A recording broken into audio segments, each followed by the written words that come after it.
अगर आप भी लेना चाहते हैं देश दुनिया की तमाम जानकारी तो आज ही सब्सक्राइब करें हमारे चैनल को। साथ ही नीचे दिए बेल आइकन को जरूर दबाएं ताकि हर अपडेट आप तक पहुंच सके। नमस्कार, आप देख रहे हैं प्रभा साक्षी। मैं हूं आपके साथ अंकित सिंह। वक्त संसद डायरी का है। राजद्रोह के मामलों में दोष सिद्धि की दर काफी कम होने को लेकर विपक्ष के निशाने पर आई सरकार ने राज्यसभा में कहा कि ऐसे मामलों में केंद्र की कोई भूमिका नहीं होती और राज्य सरकारें मामले दर्ज कराती हैं। गृह राज्य मंत्री जी किशन रेड्डी ने राज्यसभा में प्रश्नकाल के दौरान पूरक सवालों के जवाब में यह जानकारी दी। उन्होंने कहा कि इस संबंध में केंद्र राज्यों को कोई निर्देश नहीं देता और भारत सरकार ने किसी व्यक्ति या संस्था के खिलाफ कोई गलत मामला दर्ज नहीं कराया है। भारत ने कहा कि चीन के साथ उसके संबंध जटिल हैं और दोनों पक्ष इस बात पर सहमत हैं कि उनके संबंधों की भावी दिशा एक दूसरे की संवेदनाओं, सरोकारों और आकांक्षाओं के सम्मान पर आधारित होनी चाहिए। लोकसभा में अजय मिश्र टेनी के प्रश्न के लिखित उत्तर में विदेश राज्य मंत्री वी मुरलीधरन ने यह जानकारी दी।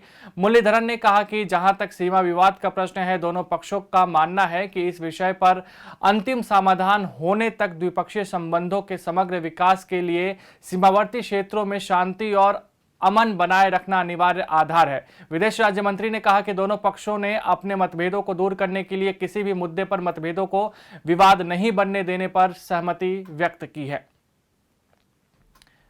विपक्षी दलों ने केंद्र सरकार पर देश में प्राथमिक स्वास्थ्य ढांचे पर ध्यान नहीं देने का आरोप लगाते हुए इसे मजबूत बनाने के लिए अधिक धन खर्च करने की मांग की ताकि लोगों को बेहतर स्वास्थ्य सुविधाएं मिल सके और सार्वभौमिक टीकाकरण संभव हो सके। कांग्रेस ने देश में कोरोना वायरस के खिलाफ चल रहे टीकाकरण अभियान की धीमी गति को लेकर भी सरकार पर निशाना साधा और कहा कि केंद्र सरकार भारत के लोगों की कीमत पर दूसरे देशों में टीका भेजकर टीका कूटनीति कर रही है। वहीं भाजपा ने कहा कि सरकार आगामी वित्त वर्ष के लिए प्रमुख 6 स्तंभों में स्वास्थ्य क्षेत्र को रखा है, इसके लिए पर्याप्त आवंटन किया है और इसके जरिए देश के स्वास्थ्य ढांचे को मजबूत बनाने की अपनी प्रतिबद्धता भी स्पष्ट की है। लोकसभा ने वर्ष 2021-22 के लिए स्वास्थ्य और परिवार कल्याण मंत्रालय के नियंत्रणाधीन अनुदानों की मांगों को मंजूरी दे दी। आवासन एवं शहरी मामलों के मंत्री हरदीप सिंह पुरी ने कांग्रेस पर कृषि भवन, शास्त्री भवन और निर्माण भवन जैसी द्वयम दर्जे की इमारतें बनाने का आरोप लगाते हुए कहा कि ये इमारतें ऐसी नहीं है कि इनका कार्यालय के तौर पर उपयोग किया जा सके।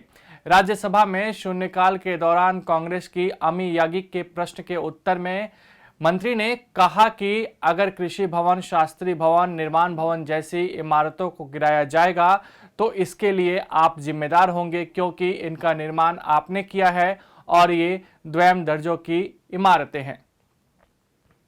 लोकसभा में दिवंगत वर्तमान सदस्य रामस्वरूप शर्मा और पूर्व सदस्य मनोहर लाल सैनी को श्रद्धांजलि देने के बाद सदन की बैठक दोपहर 1 बजे तक स्थगित कर दी गई थी।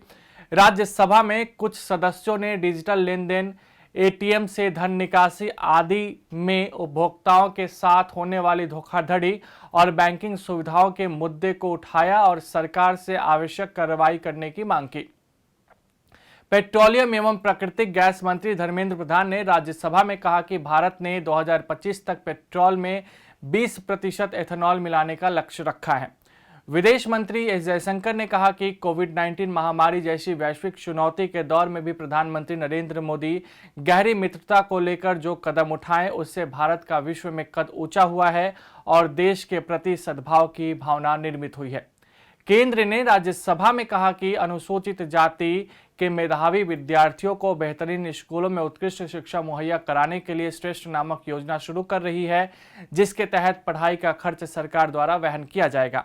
राज्यसभा में समाजवादी पार्टी के एक सदस्य ने प्रख्यात समाजवादी नेता राम मनोहर लोहिया तथा बीजू जनता दल के एक सदस्य ने स्वाधीनता सेनानी एवं ओडिशा के पूर्व मुख्यमंत्री बिजू पटनायक को देश के सर्वोच्च नागरिक सम्मान भारत रत्न से सम्मानित करने की मांग की।